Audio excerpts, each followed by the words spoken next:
Ladies and gentlemen, please stand for the arrival of the Honorable Prime Minister.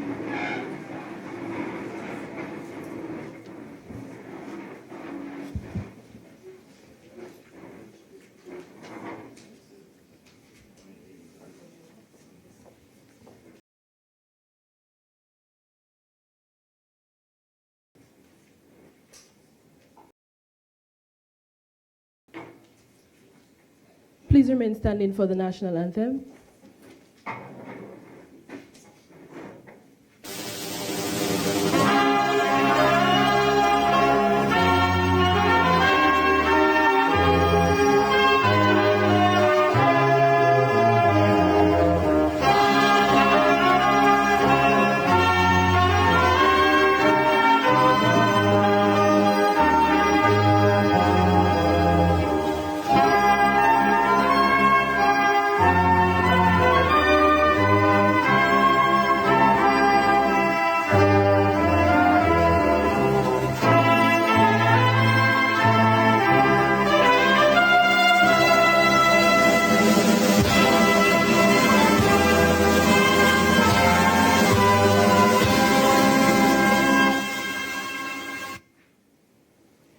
Thank you. At this time, we would like to welcome Reverend Norville Josiah as he says a word of prayer for us.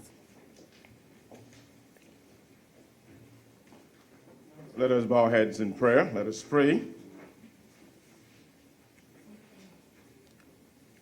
The earth is the Lord's, and all that is in it, the world and those who live in it. For he has founded it on the seas and established it on the rivers. O Lord, O God, how majestic is your name in all the earth. Father God, we thank you for being that generous giver. For you have given us dominion over the works of your hands, and you have put all things under our feet. We rejoice in the fact that your gifts are not only bounteous, they are also good. We confess with shame our ungratefulness in forgetting to say thanks, and in the misuse and abuse of your gifts. Father God, we bemoan the impact of climate change on our lives, communities, and countries, and seek your forgiveness and pardon for poor stewardship over your creation. Father, we ask your blessings upon us even now. Father, as we seek to build resilient communities and ensure sustainable energy, we ask for your divine guidance. We invoke your presence and inspiration on this national workshop on sustainable energy and climate resilience. We pray your blessings on the organizers, facilitators, and participants at this workshop. We also pray in a special way for the Ministry of Trade, Energy, and Employment, the Community Climate Change Center, the Small Island Developing State, and the Swedish Energy Agency, who are all hosts to this event. Father God, as we look for solutions to earthly sorrows and challenges and chart the course forward, help us not to be afraid to turn to you, our creator, the author, and the finisher of everything. Your creation is good, your statutes are right, your laws are perfect, and your testimony is sure, making wise the simple. All these mercies and more we ask, O Lord, confident that you are more than able to grant our requests. The Lord bless you and keep you. The Lord make his face to shine upon you. The Lord lift up the light of his countenance upon you and grant you peace. In the name of the Father, and of the Son, and of the Holy Spirit. Amen.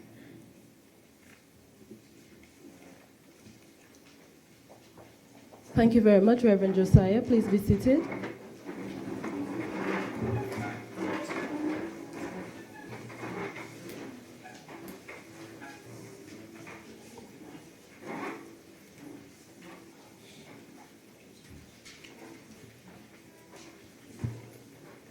Honorable Roosevelt Skerrit, Prime Minister and Minister for Finance and President of SIDSDOC, Honorable Ian Douglas, Minister for Trade, Energy and Employment, Honorable Members of Cabinet, Your Excellency, Claes Hammer, Ambassador of Sweden to the Commonwealth of Dominica, Your Excellency, Ambassador Vince Henderson, Permanent Representative of the Commonwealth of Dominica to the United Nations and Chair of SITSDOC, Mrs. Rosamond Edwards, Financial Secretary, other Permanent Secretaries, Dr. Al Binger, Coordinator, Caribbean Community Climate Change Center, and member of SITSDOC, Dr. Alvaro Umana and Mary Karlberg, representatives of the Swedish Energy Agency, Reverend Dr. Novel Josiah of the Methodist Church, and who did the prayer for us this morning, to all of our invited guests, media, staff of the Ministry of Trade, Energy, and Employment. We are very pleased to have all of you here today. The Ministry of Trade, Energy, and Employment is very pleased to co-host this workshop with a number of different agencies: the Caribbean Community Climate Change Center, SITSDOC, which is the Small Island Developing States Island Energy for Life, Caribbean Energy Agency. This morning, we are here to launch the workshop, Building Resilience to Climate Change in Small Islands through the Energy Sector. And this is a project which is funded, and we are very grateful for the funding of the Swedish Energy Agency. And we are also very happy to have the ambassador who is here with us this morning. Again, welcome, and we hope that over the next 3 days that this workshop will be successful, and at the end of this workshop that we can see some meaningful projects which can utilize waste to energy. And we hope to see at the end of these 3 days that Dominica can move forward with climate resilience and also energy efficiency, sustainable energy. At this time, I would like to introduce His Excellency, Dr. Vince Henderson, who is also the chair of SITSDOC, and he's going to give some introductory remarks. Welcome.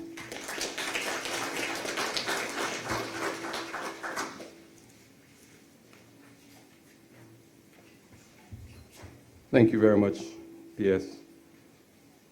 Honorable Roseau, Prime Minister of the Commonwealth of Dominica and President of SITSDOC, Honorable Ian Douglas, Minister for Trade, Energy and Employment,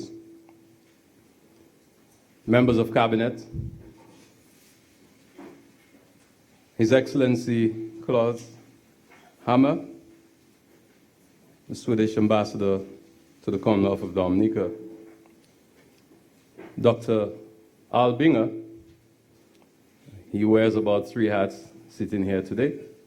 He is the scientist at the Climate Change Center of the Caribbean, the 5 Cs. He's also the coordinator of SITSDOC, and he's also the incoming interim executive director of the Caribbean Renewable Energy Center. Permanent secretaries: Mary Karlberg, Velkommen, and other colleagues who will be presenting. Welcome to Dominica. We are happy that you were able to join us. Heads of statutory corporations, heads of departments, agencies, Mr. Lloyd Pascal, the head of the Environmental Coordinating Unit, and your staff. Ladies and gentlemen, a pleasant good morning. There still seems to be a debate about whether climate change is in fact caused by human activity. In some parts of the world, I should add. In this part of the world, it is undisputed. We do not question whether there is such a phenomenon. Because, after all, we feel it, we live it, we experience it. And of course, last August is a clear reminder to all of us of the devastating impact of climate change. We are totally convinced that it is the unsustainable consumption and production that is responsible for what has become a warming planet causing climate change.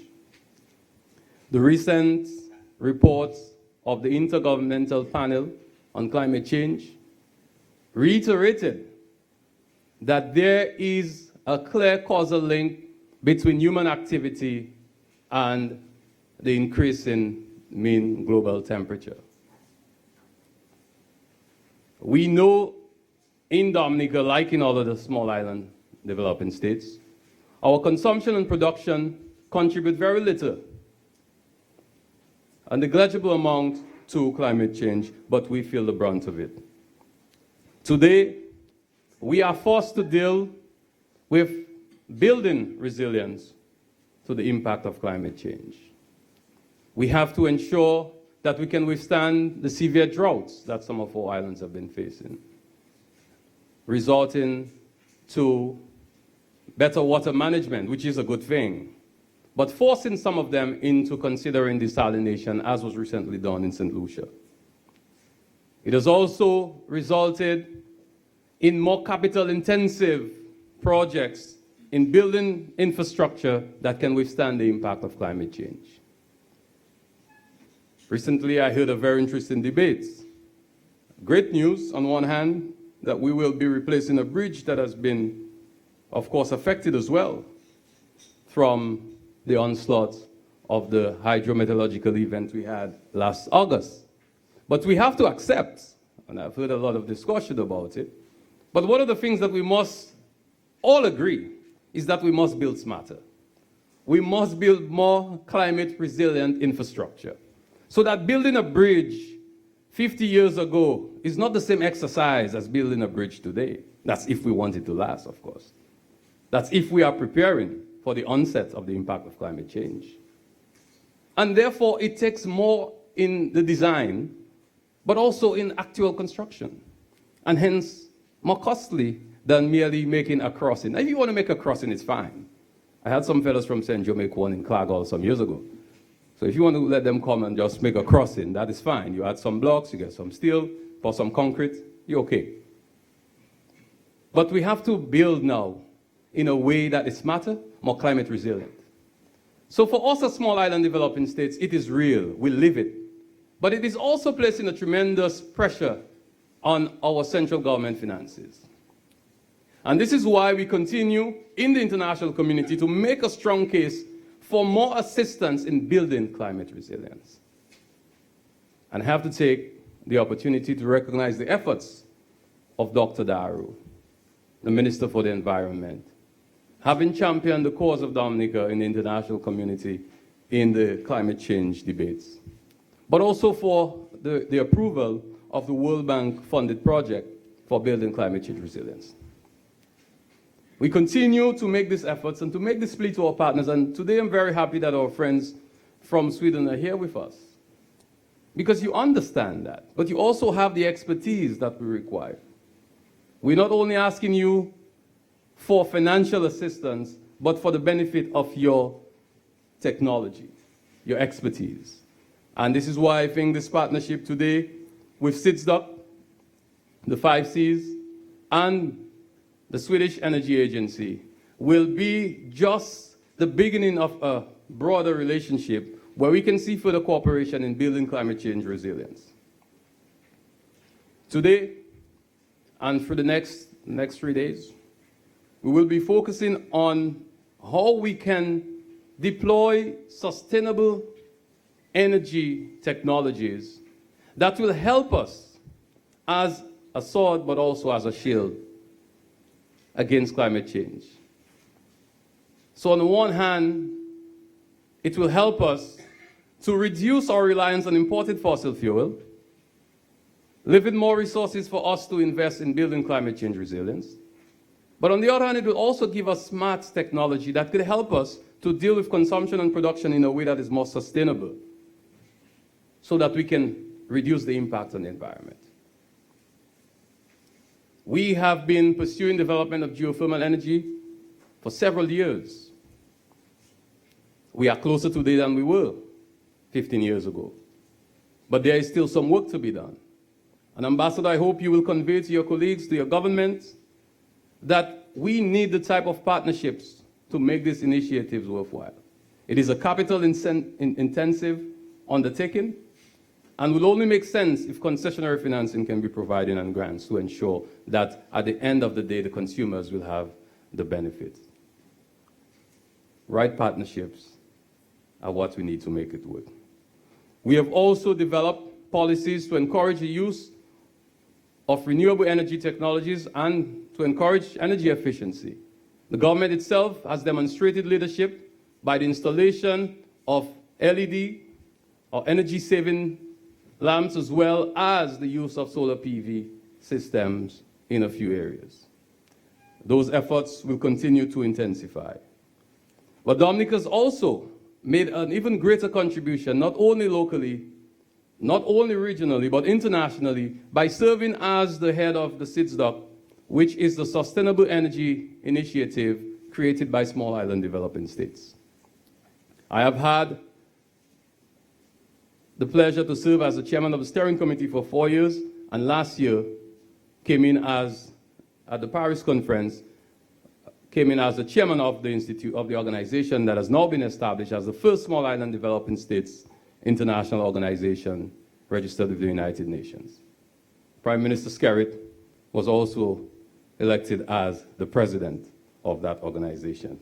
So Prime Minister, thank you very much for your leadership, and thank you very much for the guidance that you have given us throughout the years. But as we focus on sustainable energy, and we want to place a little more emphasis this time on waste to energy. So if you permit me just 2 minutes as I speak a little about that part of the workshop, and that is where I think the partnership with the Swedish Energy Agency is even more essential. We have heard the old saying that one man's trash is another man's treasure. This saying is so true when it comes to waste to energy. But it's even more true that everybody's trash can be everybody's treasure. Because all of us consume, and as we continue to develop, of course, our consumption will increase. Hopefully, we will have more sustainable consumption and more efficient consumption, so it will not increase in such an unsustainable way that it will have a serious impact on the environment. But as we consume, we will have more waste. Our landfill is being, I think, stretched to capacity. And we have the manager of the Solid Waste Corporation here and some of the staff. So we now have to develop ways. There have been ways. I mean, long time ago, people compost. We had ways of recycling. We took organic waste, treated it a particular way, and inorganic waste to get rid of it. But we still believe that there is also an opportunity to recycle inorganic waste to reduce the pressure on our landfills, and in the same time, allowing some economic benefit from that activity. And this is why SIDSDOC 2016, one of our main initiatives, is focusing on waste-to-energy projects. Last January, we met in Grenada, and we developed a Caribbean approach to waste-to-energy development projects. And in Dominica, we have already identified a few. We will hear more about that later as we speak. So I want to thank our friends for partnering with us, the Swedish Energy Agency, and I want to thank Dr. Binger from SIDSDOC and the 5Cs, and also Ms. Christine Duncan for their unwavering support in not only this initiative, but throughout our several initiatives throughout the world. We look forward to being fully engaged with the representatives here from the various departments of government, as well as the private sector, because we recognize in order to move forward, we must have that type of partnership. I'm also encouraged to see the participation of our Independent Regulatory Commission, which has a very important role to play in helping to regulate the sector and to sometimes serve as an ultimate umpire to resolve disputes. We're very happy that you're able to join us today. I want to thank you. I see my good friend from the Ministry of Tourism as well. I'm happy to see you here, because this has a very important role to play. If we can reduce effluents going into our seas, we can save our coral reefs, we can make our beaches more attractive, and we can maintain the health of our oceans and our seas, and therefore enhancing our tourism product, or at least maintaining it. So all of us have a role to play in this because it impacts on every aspect of our work. And I hope that perhaps in the near future, we will see even our telecoms company helping to develop renewable energy technologies like Apple has done. Apple has 90% of the energy coming from renewables. And therefore, it is an opportunity for that type of partnership with the private sector that we're looking forward to. So it is not just about government talking and seeking to do things, but all of us coming together to play our part. The utility company, and they have been showing that leadership. They brought in the first electric car, and I hope maybe sometime soon I'll bring mine too. So we're looking forward to seeing that expand gradually. You too have shown some leadership, and you have improved your efficiency, reducing waste significantly in the generation of electricity and the distribution as well. We hope that you will continue to make those investments so that we can see greater improvements. So this workshop is really an opportunity for all of us to come together, to put forward our own ideas, our suggestions, and to be open to partnerships, which is the key thing that will help us to achieve sustainable energy and to build climate change resilience. Prime Minister, thank you very much for making the time to be here with us, and we look forward to continuing our engagement as we go through the day. Thank you very much.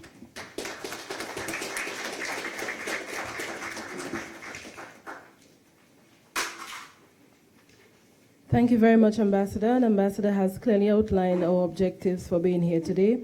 And I would like to join with the Ambassador in thanking all of the representatives that we have present here today. It is truly a multi-sectoral approach. We have the public sector and many representatives from the private sector with us for this workshop. At this time, I am pleased to welcome Dr. Albinger, who is, as Ambassador said, wearing lots of hats, but today he is here as the coordinator of SIDSDOC. And Dr. Albinger has been a pioneer for climate change and energy in the region. He has worked very closely with Dominica and has provided advice to us on a number of climate change projects and energy. The Ministry of Energy as well is very pleased to have Dr. Binger as an advisor. At this time, let me welcome Dr. Binger to Dominica and welcome him to this workshop.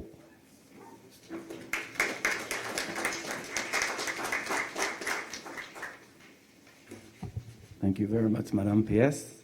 All protocols have been observed. I still would like to recognize Most Honorable Prime Minister, President of the SIDSDOC, who has been so ably guided us. Recognize all the good ministers, Minister of Trade, Energy and Employment, Minister of Environment, members of the Cabinet, Excellencies, and dear friends and colleagues. It is for me a great pleasure to be back in Dominica. Seems whenever I hear things happen for the Caribbean. Last time we were here was 2 years ago in July to start a process that led to the final, the establishment of the new Caribbean Center for Renewable Energy and Energy Efficiency, which will begin operating in Barbados within the next few months. As our ambassador, my good boss, pointed out, climate change is a challenge. It's a huge challenge because it means we have to change. The climate is changing, the weather is changing, the economy is changing, and we have no options but to change with it. But how we change is very important because you can either change for better or, as we know, we can change for worse. And in this case, we don't have any choices. There's a great story of Cortez, who was commissioned to take Mexico back for the Queen of Spain a couple of centuries ago. And they said that when he landed in the Yucatan, he sent his troops ahead. And then with a few trusted colleagues, he decided that he would burn the boats because that was necessary. So he started to burn the boats. Of course, the troops came back to ask what was going on. And he pointed out to them that we burned the boat because we don't want any options. And there is nothing like the lack of options to focus the mind. Well, colleagues, our boat is burning. We weren't the ones who set it on fire, but it's on fire. And we have no options but to put it out, and that means adjusting and adapting and building resilience to climate change. If we look at what history has told us and get lessons, we know that economic development in the past was based on a couple of factors that no longer exist. Cheap energy, that's gone a long time. Huh? Cheap labor, well, we have some of that still. Open markets, you could control your own market, and you didn't have a lot of environmental concerns. Essentially, the global commons was yours to use, to generate wealth, and to proceed. Now, those are all changed. In the Caribbean, we have the very difficult situation of an energy sector that requires massive amount of our foreign exchange. And one of the things we have to do if we're going to adapt is basically figure how to minimize this amount of foreign exchange that we have to use each year. Caribbean, we spend upwards of $6 billion a year in importing just certain types of petroleum products that we could easily substitute for with renewable energy and energy efficiency. Now, if we're able to be successful, what that means is that we will reduce first the pressure on the environment to generate all that foreign exchange to pay for the imports, but we'll also create jobs, new jobs. We will basically have the basis of building a new low-carbon economy and diversifying opportunities for employments. So our narrative is that we are in uncharted waters. We have to navigate our own path, and we need partners. And as the ambassador pointed out, our colleagues from the SCA are a genuine partner in this occasion and in this pursuit. So I want to thank you a lot for being here and for agreeing to take a big chunk of your time from your responsibilities. I know nobody does your work while you're away, so when you go back, it will still be waiting on you. So with that in mind, I welcome everyone, and I hope we have a very fruitful deliberations over the next 3 days, and that together we can begin the process of charting a new path for a much more climate resilient Dominica. And you probably more than anybody in the Caribbean have the newest experience of just how devastating these climate change impacts could be. And we look forward to your great cooperation over the next 3 days. Thank you very much, and thanks to all the members here. Thank you very much, Dr. Bingham. At this time, I'm very pleased to welcome His Excellency Claus Hammer. And Ambassador Hammer is the ambassador of Sweden to the Commonwealth of Dominica. He has been with us in the region for the last 6 years, and he is now ending his tour in the Caribbean, and I'm very happy that he is able to join us this morning in Dominica for this workshop. I know that when Ambassador Hammer is here, he takes time out to visit our natural sites in Dominica. He's a lover of Dominica, and I know that during the next few days he will also be taking his final visit to the sites in Dominica. So we are very pleased to welcome you, Ambassador Hammer, this morning as he presents a few brief remarks.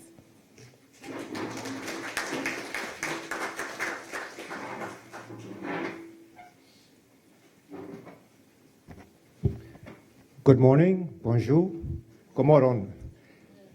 That was in English, and I hope sort of Creole and Swedish. I have learned from visits here that you can say protocol having been established, so you don't have to mention all the wonderful dignitaries that are here. But I would like to just mention that I'm very pleased to see and learn that your very able Prime Minister is the president of SIDSTOC. I think that's a very good thing that he has taken on, and that my colleague in New York is the chairman, and Dr. Albinger is the coordinator. And with those three guys in charge of SIDSTOC, I think there is a good chance for success, very much indeed. I also want to let you know, and that you notice, that one of the main person behind this whole project and this workshop here is the Swedish lady from the Swedish Energy Agency, Marie Karlberg, who you see in front here, and also helping her is Dr. Alvaro Mana, also from the Swedish Energy Agency.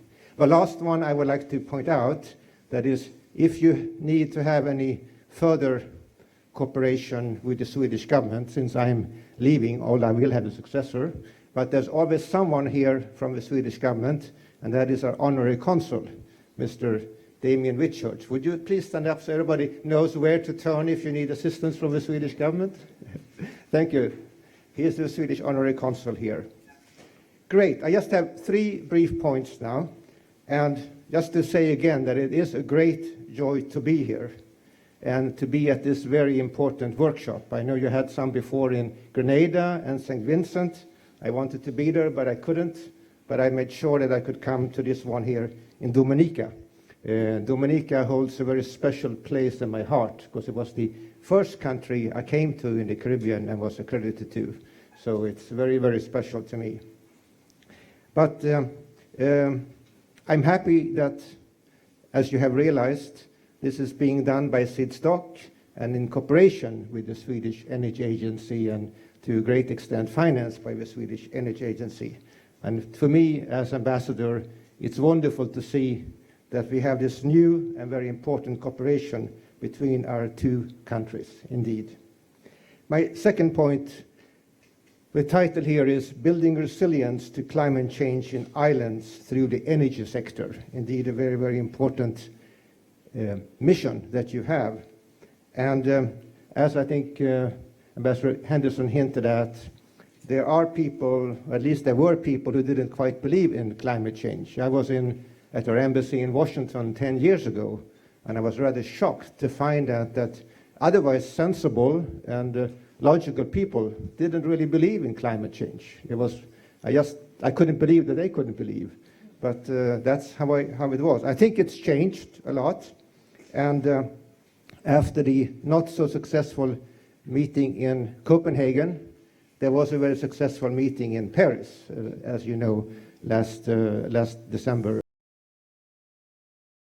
The Nordic Pavilion was across from the Caribbean Pavilion, and we had some very good cooperation there. And I think the efforts and the successful efforts made by the Caribbean countries to reach that agreement and those goals cannot be understated. It was a great job you did to get that agreement coming.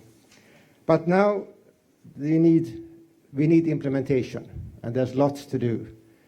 I just want to say a few words on this catastrophe that affected your country last fall. I, with the consul, were driving up to Portsmouth on Saturday to see some of it, and I was quite taken by seeing how the roads, the wonderful road that I drove here 3 years ago, was so much destroyed, that the bridges were gone, and you had some temporary bridges, but it was quite sad to see, and schools being ruined and so forth. And I know it really hits home when people understand or hear that the damages, just the economic damages to this, was more than 100% or about 100% of your GDP. And when you put that into perspective, the terrible things that have happened to Japan the last couple of days, and we sympathize and we extend help to Japan, and it's terrible, but it's 1% of the GDP. And here it was 100%. And that's really puts into perspective how vulnerable your countries are. Sweden has given, I was happy, the Swedish government gave a sizable contribution to the reconstruction efforts through the Red Cross Society of Dominica, and I will be looking at that this afternoon to see. It's just a small contribution of $100,000, but I'm happy that we can, in that way, also contribute to the reconstruction of your country. My third and last point, implementation. I mentioned that there's a lot to do. Sweden, the Swedish government, has set a goal of becoming one of the world's first fossil-free welfare countries. We haven't set the goal, a year for it, but it's going to happen as soon as possible. And we, as Dominica, we are not one of the main, Dominica is not at all a main contributor to the climate change effects, nor is Sweden. But we still want to be one of the first to set an example, to show the world that we can go to a fossil-free country. Wonderful if Dominica could be one of the first SIDS to be a fossil-free country. And I know you have great potential here in the geothermal area.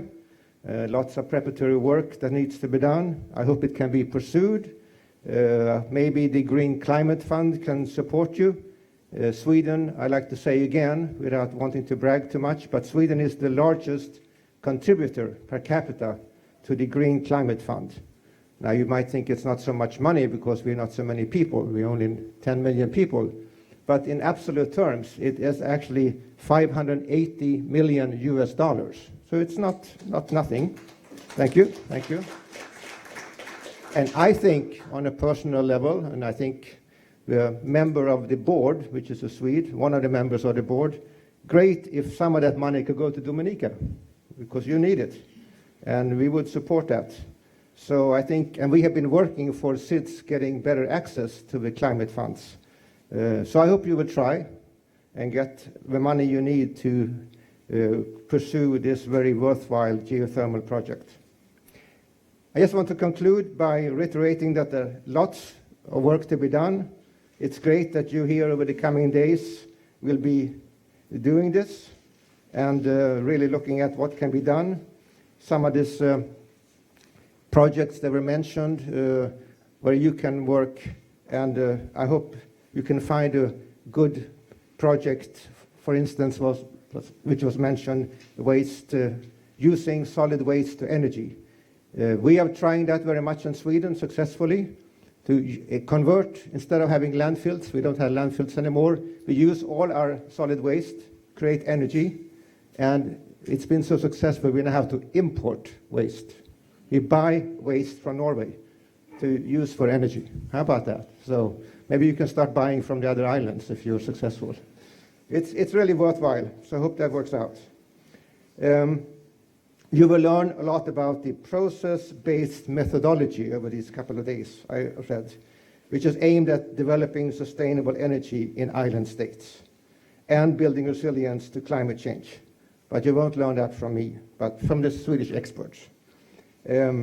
So I hope you can learn from them and Dr. Al Binger and others who are trying to find this very, very successful way of going forward.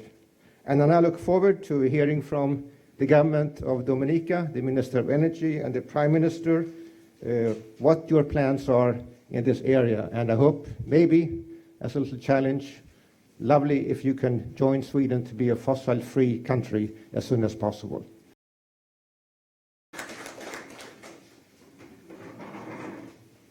Thank you very much, Ambassador.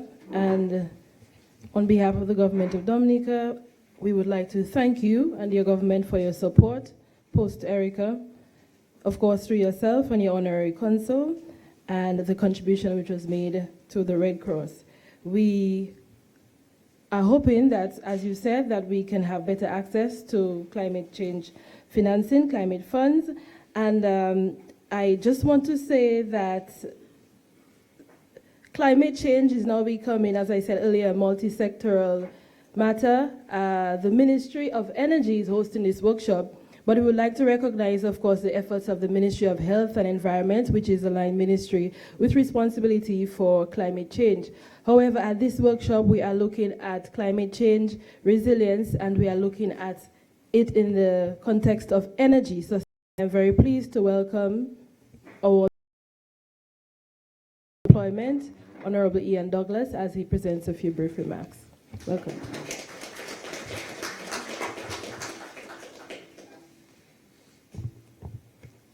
Thank you very much, PS. Honorable Dr. Roosevelt Skerrit, Prime Minister and President of SIDS-DOC, Honorable Members of Cabinet, Your Excellency Ambassador Dr. Vince Henderson, Your Excellency Klaus Hammer, Dr. Al Binger, Permanent Secretaries, other distinguished guests, ladies and gentlemen, good morning, and welcome to all. The climate change agenda has taken on a new life with the Paris Agreement.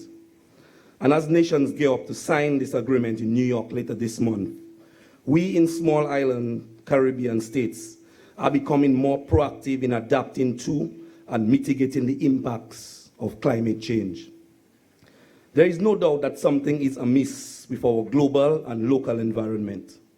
Rainfall appears to be more intense, water levels appear to be running low, and sea levels in many parts of our islands appear to be rising.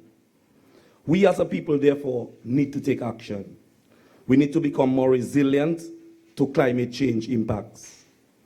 In this regard, the Swedish Energy Agency, in partnership with the Caribbean Community Climate Change Center, 5Cs, the CCCCC, and 4 governments in the Caribbean are piloting a project building resilience to climate change in islands through the energy sector. North-South Cooperation for Sustainable Energy Development in Island States. This intervention is quite timely as island states grapple with the challenges posed by climate change.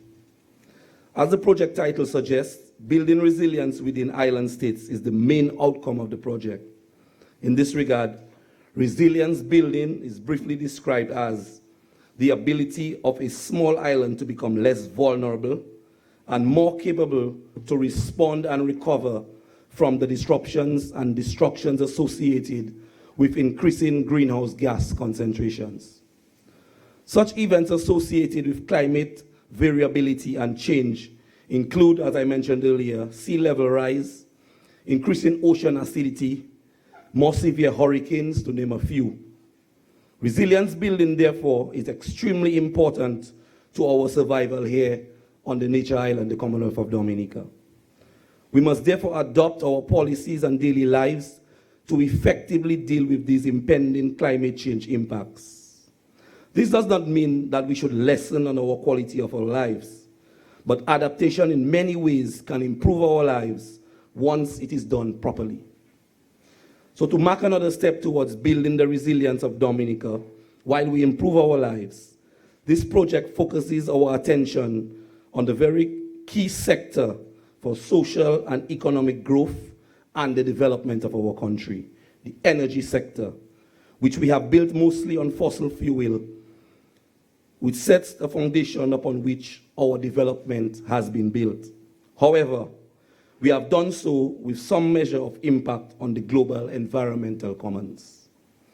Dominica, however, as all islands, small island developing states, account for a very minuscule amount of greenhouse gas emissions. In fact, Dominica's emissions may be negative as our natural forest absorbs a vast quantity of the carbon dioxide emitted from our fossil fuel-based electricity plant.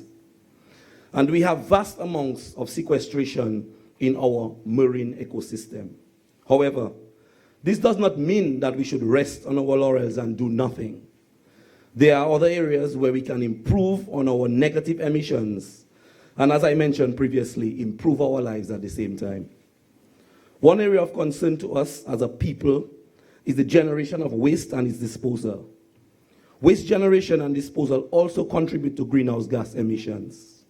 I humbly suggest, therefore, that as you work through the next 3 days, that all types of waste, solid and liquid, take some prominence on the agenda.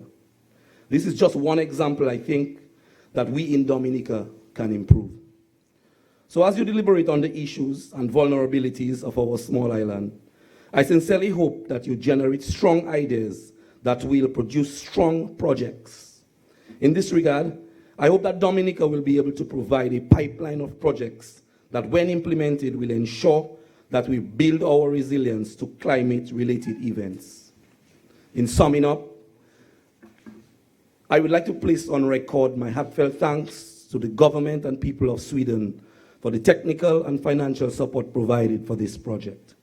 Dominica is one of 4 Caribbean islands benefiting from the generosity of the Swedes. Let us make them want to repeat this gesture in the future. I also extend appreciation to 5Cs and CCCCC for their vision and leadership thus far. I wish you all the best over the next 3 days. Thank you very much.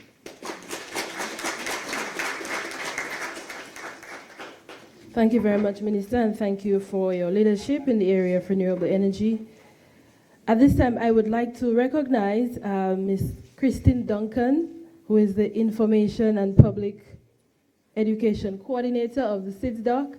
And Christine has been doing a very good job. We are very happy that she has joined us here in Dominica today. And we really appreciate the effort and work that she puts forward with the SIDSDOC. Let's give Christine a round of applause. And of course, this is also a joint effort with the Ministry of Trade. We also want to thank Mr. Fadel and the staff of the Trade Division as well for coming in, the National Employment Program, for providing the assistance to the SIDSDOC Secretariat for this workshop. Thank you very much.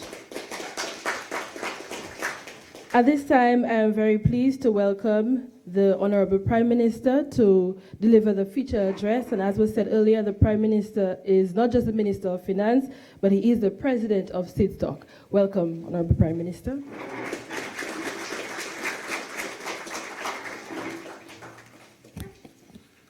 Thank you very much. Let me first of all recognize in our midst my colleague, Honorable Ian Douglas, the Minister for Energy, my cabinet colleagues, His Excellency Hammer, the Ambassador of Sweden to Dominica, His Excellency Dr. Vince Henderson, our Ambassador to the United Nations, Dr. Al Binger, Coordinator of 5Cs and SIDSDOC. Let me also recognize all of you Permanent Secretaries, Financial Secretary, distinguished ladies and gentlemen. I also want in a special way to recognize Miss Christine Duncan, who is here with us, and I understand her father passed away on her way to Dominica, but because of her firm commitment to fighting and advocating for climate change, is here with us this morning. I want to thank you and extend our condolences to you and your family. And of course to the media and the listening public. I want first of all to commend the Swedish government for its steadfast support, both in financial and technical terms, to small island states like Dominica. The Swedes are at the forefront of championing the mobilization of resources to provide to islands like ours to mitigate against climate change. And I want to thank you on behalf of Dominica, but also on behalf of the entire CARICOM for the efforts of the Swedish government and to your own personal efforts over the last several years while you've been ambassador to Dominica and the Caribbean. I believe Dr. Albinger must be recognized internationally for his work and advocacy in respect to climate change. If you speak about climate change anywhere in the world and you do not mention and recognize Dr. Albinger, then certainly there will be having a limitation in the presentations at that conference. Dr. Albinger, I want to publicly recognize you for your extraordinary performance and commitment to this very noble task and noble vocation, because the fact remains climate change is with us and it is devastating to all our countries.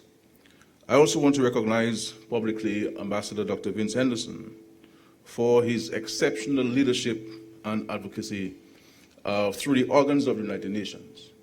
I can say to you, Dr. Henderson, that I have the personal highest regard for you for the manner in which you have conducted the affairs of Dominica at the United Nations and the kind of attention which you have brought to our small island because of your leadership in many important organs of the United Nations, and more specifically the SIDSDOC. And of course, thank the Secretariat of SIDSDOC for being here. Climate change is having a major, major negative impact on our economies and on our way of life.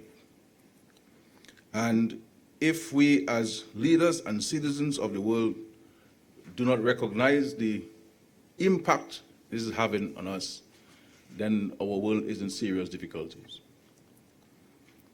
The sheer cost of reconstruction as a result of the impact of climate change on our economies is beyond the ability of our islands to finance. Some years ago, I addressed a conference at the Pan American Health Organization headquarters in Washington, D.C. And I said to the conference then that we need to pay particular attention of the impact on the health sector by climate change. At that time, people had not mentioned this before. But today we are seeing the devastating impact on our health sector because of climate change. There are more environmentally associated diseases, whether it is from mosquitoes or the pollution of water.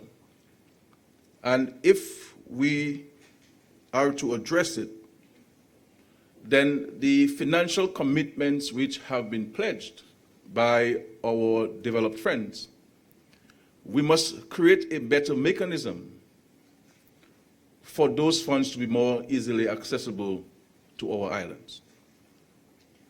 Because time waits for no man, and certainly the impacts of climate change is not stopping. And you do not know the hour when it will descend on your country by way of a tropical storm, by way of an earthquake, by way of a hurricane. And I have said to the international community that we do not need more resources.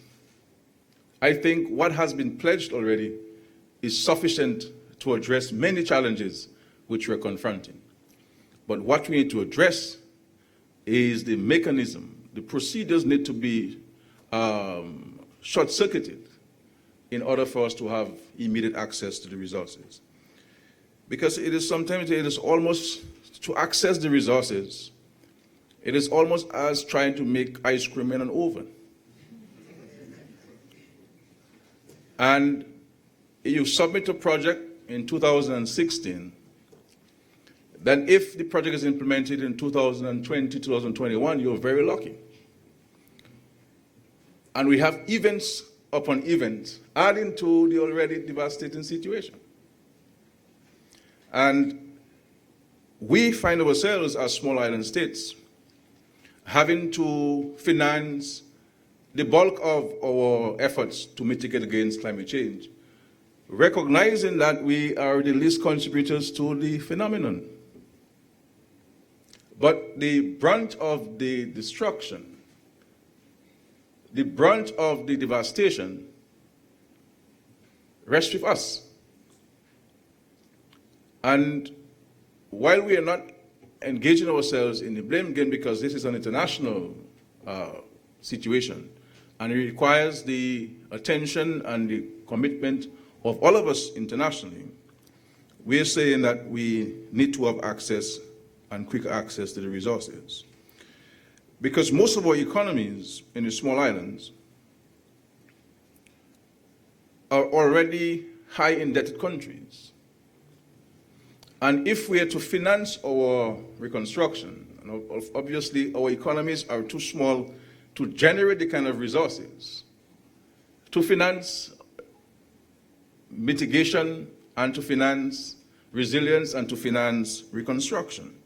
And therefore you have to borrow.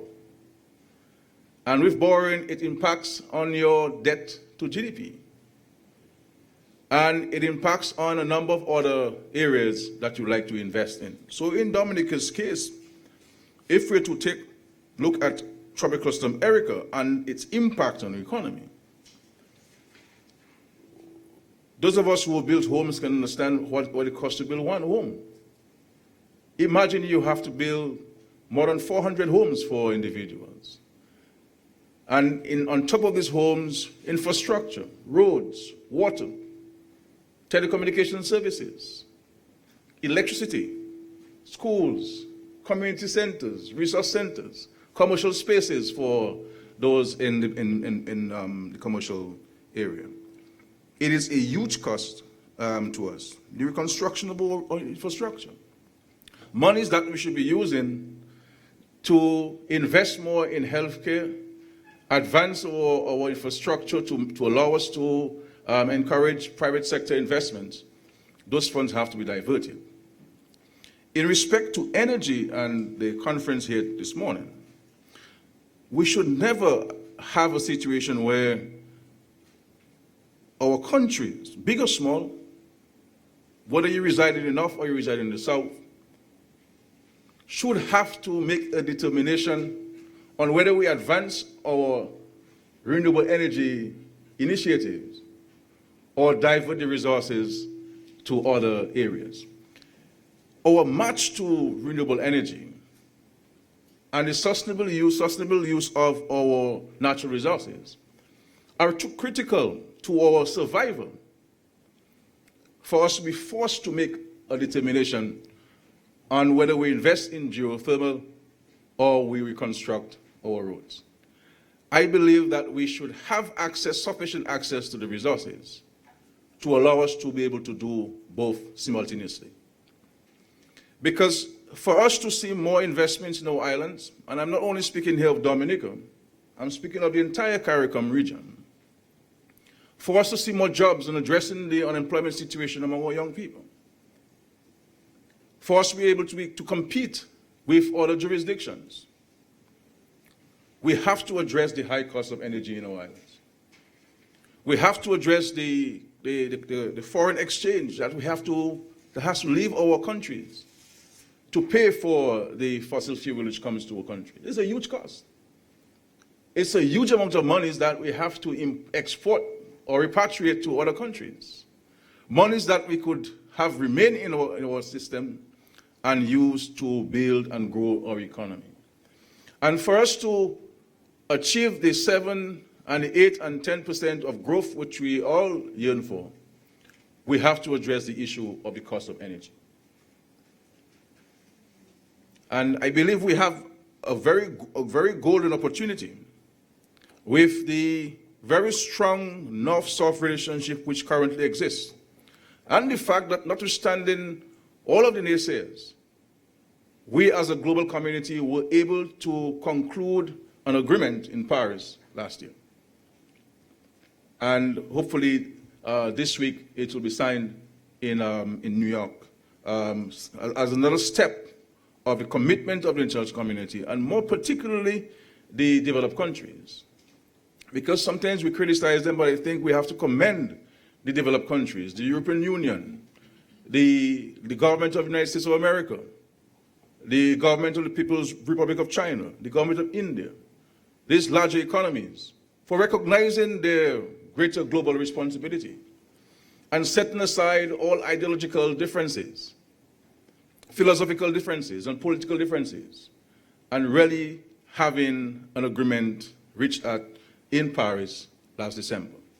And the signing of this agreement and the enthusiasm of both the President of the United States of America and the President of the French Republic in ensuring that we can sign this agreement this month in Paris is a clear indication to me and many that we mean business this time. Because had we not reached an agreement in Paris, I believe that would have been the end of the negotiations on climate change. Here in Dominica, I want to say to the public that we are absolutely committed to the geothermal side, this very important project. And notwithstanding the challenges of financing that we're experiencing and the devastation caused by Eric and the cost of reconstruction, the long-term benefit of our country, the long-term development of our country rests in large measure to our pursuit with the geothermal project. And we have friendly partners who have indicated to us our financing. We have funds that have been pledged to us by the World Bank. It's a matter for us now to conclude on this. But whether we go with it alone or with a partner, I'm saying that that project will be pursued by the government and people of Dominica. And I believe it's an opportunity for the private sector. Those who espouse the public-private partnership, local Dominicans, for you to be part owners by putting equity into this project and having a joint project between the government and yourself. What a wonderful opportunity this is, that you can get together as a private sector and bring in $5, $6, $7, $8, $9, $10, or $20 million to the government and say, I want to be a partner. How many shares can I get with $20 million? So I'm putting it out to you then. We in the government, very soon, we will conclude on the setting up of a vulnerability risk fund. And that fund will be set aside to deal with external shocks and the occurrence of natural disasters. And we intend to finance largely that fund with proceeds from the Economic Citizenship Program. Because we recognize as countries, we need to be able to set aside something for rainy days. And as tight as the fiscal situation can be in our country, it's important for us to do that.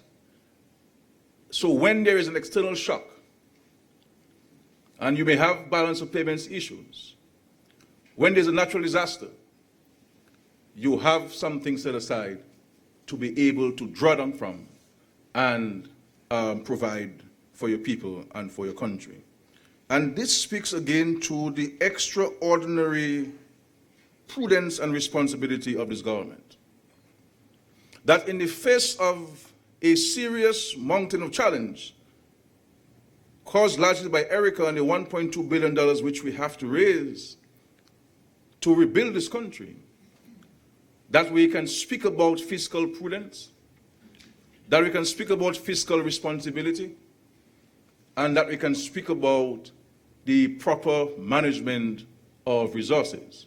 And we are providing the leadership to our citizens in the way you conduct your businesses and in the way you conduct the finances of your family. So very soon we will give you more details of this in respect to the Vulnerability Risk Fund, which the government of Dominica will set up and to the benefit of the country.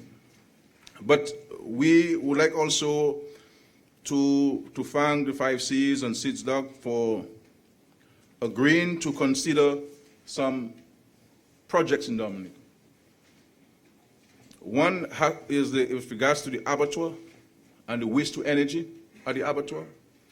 For those of you who are visiting with us, the government, with financial support from the government of Venezuela, we've constructed an abattoir to be able to produce more of our local pork and chicken products.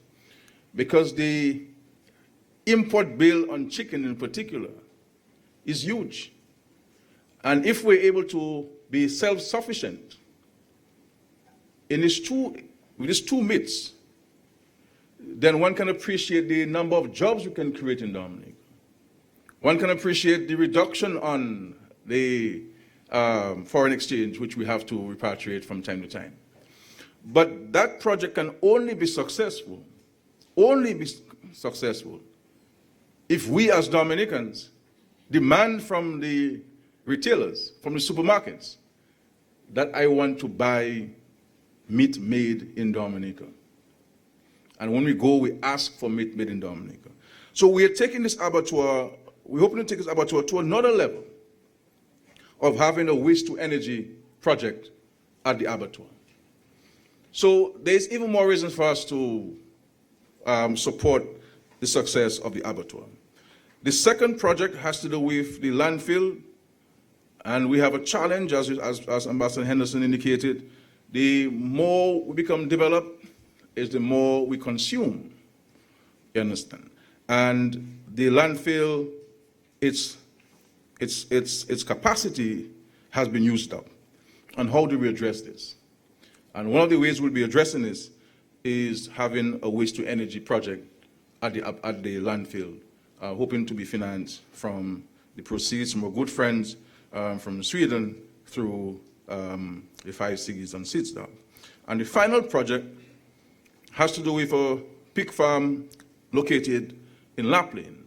And that project will also be focusing on a waste to energy and to mitigate against the negative impact on the environment. All of these projects will help mitigate against the negative impacts on the environment. Because no matter what you do, there'll always be seepage into the environment, into the soils, which can have into our water systems, which can have a negative impact on the way of life. So we are advancing, we have had discussions, there have been visits, there have been project documents, our hope is that we can see something started very soon on these three very important initiatives. And I think Dominica, more than any other island, is at a more advanced stage of the world using us, our friends from the north using us, and indeed our friends from the south using us as a model where a country, small country, has a total dependence on renewable energy to produce its energy capacity for its country. And what a wonderful story we could speak to as world leaders and as a global community, that through combined efforts of North and South, we have been able to transform the way of life of our country and use this as a stepping stone, as a platform for others to follow. Because as you recognize, many others are in fact following Dominica in respect to our geothermal initiative. So I want to wish the discussions well, to say to you that you have the absolute political support of the government of Dominica in advancing our energy efforts, in advancing our discussions with regards to climate change and building climate change resilience. But I believe the man on the street and the business community and the citizens of a whole need to see action. And I believe after every study, there must be an exam. And after the exam, you're given a result. It is time now for us to show our report card. And I'm hoping very soon that we will not only show our report card, but show how diligent a student we have been by getting all A's. Can we get all A's? I believe we can, because it's a political will. Our citizens too must understand the importance of it. Our citizens must understand the importance of advancing our renewable energy efforts. And we must not bog down ourselves that when we talk about, okay, let's do solar, then somebody says, why solar? Why not hydro? When you talk hydro, then why not hydro? Why don't we do geothermal? Let us understand that we do not have much time to bicker among ourselves as world leaders and as citizens of the world, because the situation is real. The situation is real. And where I sit as Minister of Finance of this country, the cost of reconstructing our country, it is so huge, you know, and at a time when every country in the world continues to experience difficulties. And we would have read the IMF's focus for the world economy. They've had to downgrade the growth prospects. So the recession which visited us in 2008 and continues to be with us, from all projections, there'll be an extension of it. And therefore, we have to be able to make use of the resources we have now to help transform our world for the better. I pray that the good Lord will bless the proceedings and the discussions, and at the end of it, the world will be a much better place for us to live and enjoy. Thank you very much.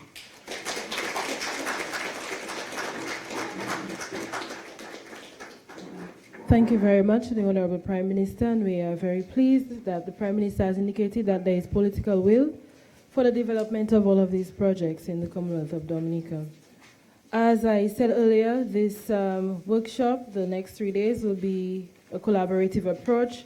I would like to recognize the efforts of the Ministry of Health and Environment, Minister, Honorable Dr. Daru, and also Honorable Stevenson, who I know is very passionate about this project, having represented Dominica at the last SIDSDOC workshop in Grenada. And during the next 3 days, Tomorrow, actually, there will be site visits to the 4 sites that the Prime Minister mentioned, and we would like to take this opportunity to thank DOASCO. We will be having a site visit to the waste water treatment plant in Roseau tomorrow. Also, Dr. John Toussaint, the pig farm in La Plaine, the Ministry of Agriculture, the abattoir is one of the projects that we are considering, and also the Dominica Solid Waste Management Corporation, and we are looking at a possible project at the landfill. Now, after the site visits on the 3rd day, we'll be back here to discuss these projects and put things together, develop the project a bit further, and hopefully at the end of the 3 days, we should have something moving forward for financing. So again, everyone.